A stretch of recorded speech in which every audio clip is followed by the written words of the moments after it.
Welcome back, everyone, to the Deep Dive, where we try to take these incredible ideas from thousands of years ago and see what they can teach us today. Yeah, really just amazing how relevant some of these ancient ideas still are. And recently, we've been really just captivated by the brilliance of this 5th century Indian mathematician and astronomer, Aryabhata, Absolutely. And we've been diving deep into his masterpiece, the Daśagītikā. a collection of 10 profound verses that really encapsulate his vision of the cosmos, And last time we started exploring that vision by looking closely at verse 1. which was like this beautiful invocation to the divine forces that shape the universe. Really sets the stage for everything that follows. Yeah, it really does. And it's that everything that follows that we're going to dive into today. And in particular, we're going to focus on verse 2, where Aryabhata unveils something truly remarkable, a numerical code. Yeah, a code embedded within the Sanskrit alphabet itself, almost like a hidden language of numbers. And some scholars have even called it an alphabet of the infinite, which, when you see how it works, It's a very fitting name. it really is, because it allowed Aryabhata to express these incredibly vast astronomical numbers using just the sounds of his language. I imagine that trying to capture the scale of the cosmos without our modern mathematical notation. Right, it's like trying to describe the ocean with just a few drops of water. Exactly. And that's where the brilliance of Aryabhata's system really shines through. It's like he had this deep intuition that language itself could hold the secrets of the universe. And to really understand how it worked, we need to kind of step back in time for a moment and picture Aryabhata's world. This is 5th century India, right in the heart of the Gupta Empire. Yes, the Gupta period. It was a time of incredible intellectual flourishing. There were these great centers of learning like Kusumapura, where Aryabhata lived and worked. And this was a world where knowledge was primarily oral. It was passed down through speech and memorization. So imagine trying to preserve these intricate astronomical calculations, these huge numbers, all through memory and recitation. That's where the need for a concise and memorable system becomes absolutely essential. And Aryabhata's code was just that. A remarkably efficient way to encode vast numbers into these neat little linguistic packages. It's almost like he created a form of ancient data compression. Exactly. And from an engineering perspective, it's just mind-blowing how elegant and effective it is. And what's even more fascinating is that it wasn't just about efficiency. There was this poetic dimension to it as well. Yeah, it was like numbers as poetry. Yeah. Where he's weaving these mathematical concepts into the very fabric of language. And that's where I think our modern co-pilot artificial intelligence really comes into play.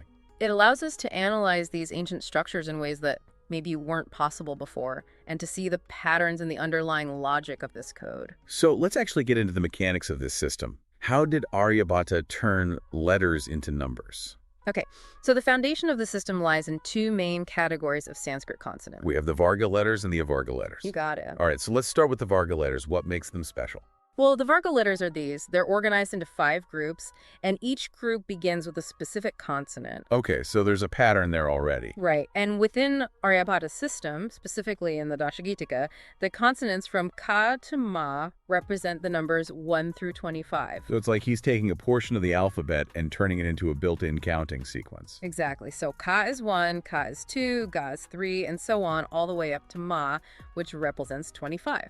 Okay, so that's the varga letters. Now, what about the avarga letters? How do they sit in? All right, so the avarga letters are a little different. They follow the varga consonants, and they use a progression by tens. By tens. Okay, so they represent larger numbers. Exactly. So we have ya, which is 30, then ra, which is 40, la, which is 50, and this continues all the way to ha, which represents 100. Wow, so we've got this system where the consonants themselves can represent a range of numbers from 1 all the way to 100. Right, and so far it's pretty straightforward. But here's where things get really interesting, because then we bring in the vowels.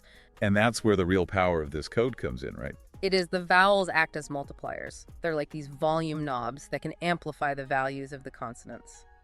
So how does that work exactly? Well, each of the 9 vowels in Sanskrit is assigned a specific power of 10.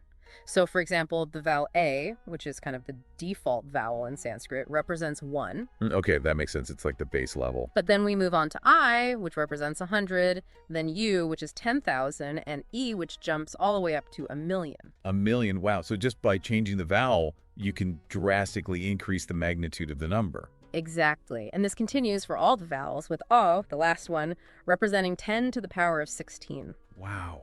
That's a huge number. And I remember reading about Aryabhata's term khyughṛ. Oh yes, khyughṛ.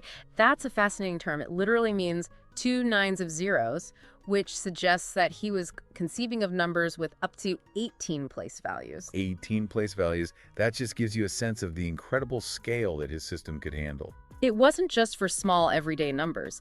This was a system designed to encompass the vastness of the cosmos. So how do all these pieces fit together? How do you actually combine a consonant and a vowel to create a specific number? All right, let's take an example. Let's say we have the syllable khyughṛ. Okay, khyughṛ. So what does that break down to? So khyughṛ starts with the consonant ka, which is a varga letter, and we know ka represents 2. Right, because a ka is 1, ka is 2. Exactly, and then we have the vowel u, which we know represents 10,000. Right, and to get the final value, you multiply those two together. Precisely so. 2 times 10,000 gives us 20,000. So that one syllable khyughṛ encodes the value of 20,000. Wow, that's pretty remarkable. It is, and it's really elegant. It is, and it shows how you can pack a lot of information into just a single sound. Absolutely. Let's try another example just to make sure we've got it. Okay, how about an avarga example this time? Sure, let's take the syllable ya.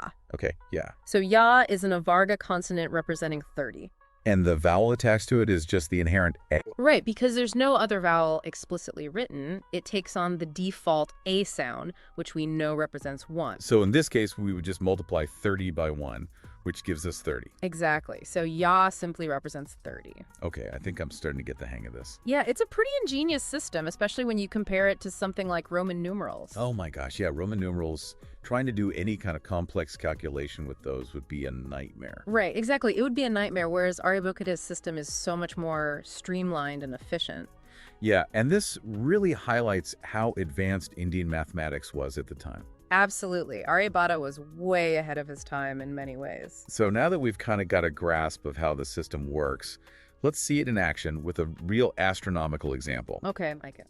In verse 3, Aryabhata uses the term khyughṛ to represent the number of revolutions that the sun makes in a Mahayuga. Yes, a Mahayuga. It's a vast cosmic cycle consisting of billions of years. A mind-bogglingly long period of time. So let's break down khyughṛ and see how it encodes this massive number. All right, sounds good.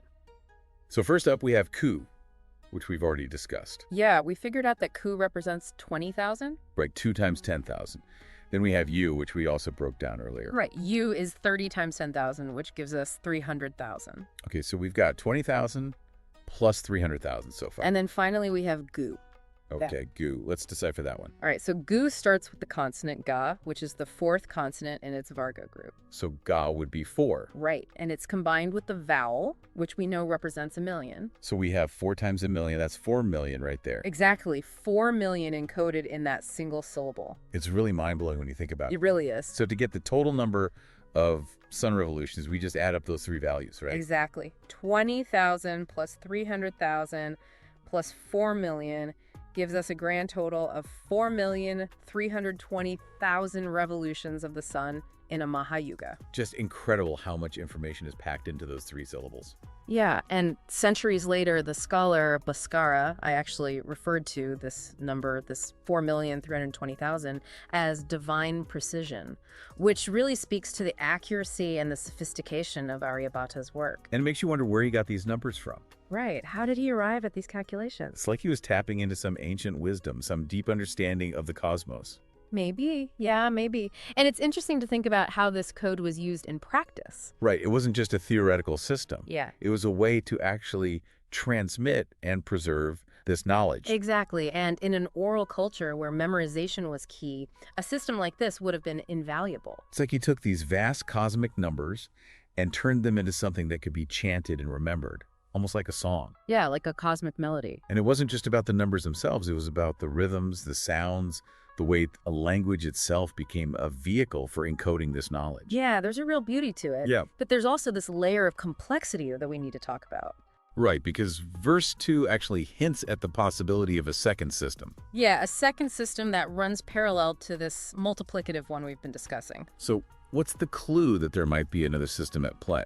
Well, in verse 2, Aryabhata writes, Varga letters in Varga places, Avarga in avarga places. Varga letters in varga places, avarga in avarga places. Yeah, it's a bit cryptic, but it suggests that the placement of the consonants might also have significance. So maybe it's not just about the consonants and vowels themselves, but also about where they are in a sequence. Exactly, and one way to understand this is through the analogy of a chessboard. A chessboard. Okay, how does that relate? Well, imagine the squares on a chessboard alternating black and white. Right, every other square is a different color. And that's kind of how this second system might work. The varga places could be like the white squares, the odd-numbered positions in a sequence, and the avarga places would be like the black squares, the even-numbered positions. Okay, I can see that, and then the varga consonants would go in the varga places, and the avarga consonants in the avarga places. Right, so you would have this alternating pattern of consonants. And the vowels in this system, what role would they play? That's a good question. In this second system, the vowels might not act as direct multipliers in the same way they do in the first system. So instead of multiplying, maybe they're acting more like place value markers. Yeah, almost like the zeros in our modern decimal system. So the vowel would tell you the magnitude of the number, and the consonant in that position would be the significant digit. Precisely, it's a different way of structuring the information, a different kind of logic.